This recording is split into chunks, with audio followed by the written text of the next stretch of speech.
YouTubers, welcome back. Mike here, another episode of Mikey Likes It. Just gonna be a little bit different here. I'm shooting this one in the dark, and you'll see why.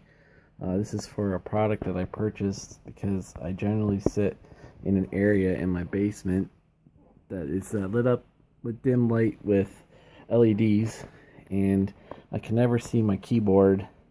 And so I bought this keyboard. This is the MOTOSPEED K70. I got this at Banggood for $16 US, free shipping.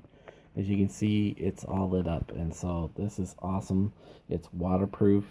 It's a wired keyboard, USB, but you can see how everything's lit up perfectly, and you can't really, I don't think you can beat it for the price. It's a good little budget gaming keyboard, or people who sit in a darker area in a den in a study and you want to do this. So I'll just quickly flash this up here on my screen. As you can see, sorry, it's a $19 keyboard I got on sale. I got it at Banggood. So it's the MOTOSPEED K70. I really like it. It's got a good feel to it. Thought I should show you guys what it looks like, and I'm pretty impressed. There'll be a link in the video notes where you could click and purchase this. Alright guys, take care. Thanks for tuning in, and we'll catch you on the next one. Alright, see ya.